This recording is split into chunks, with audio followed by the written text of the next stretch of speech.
ఈ పూట ప్రభు అంటున్నాడు, కడవరి వర్షమునకు నువ్వు సిద్ధముగా ఉన్నావా?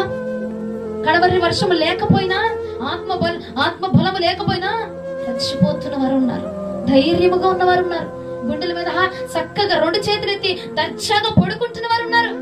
ఎందుకనో తెలిసినా, వారు గ్రహించలేకపోతున్నారు రాకడ సమీపముగా ఉన్నదని.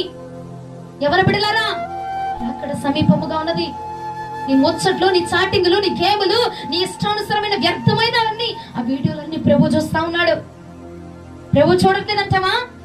ఏముందిలే అనుకున్నావు అనుకో. ఈ కాలంలో మీరు ఒకటి గమనిస్తున్నారా? వృద్ధులు చనిపోవట్లా, యవ్వనస్తులే చనిపోతా ఉన్నారు. మీరు అదొకటి గమనించారా? ముసలివారు చనిపోట్లా, ఆరోగ్యం లేని వాళ్ళు చనిపోట్లా, ఆరోగ్యం ఉన్నవాడే, బలంగా ఉన్నవాడే, యవ్వన బిడ్డలే మరణిస్తా ఉన్నారు. నీకు అర్థం కావట్లా? చివరి దశలో ఉన్నావు, అంత్యకాలం వచ్చినది. ఇక పెళ్ళయ్యాక తీసుకుందాంలే బాప్తిసం, మా ఆవిడ వచ్చినాక తీసుకుందాము, మా అమ్మాయి పెళ్ళైనాక తీసుకుందాము.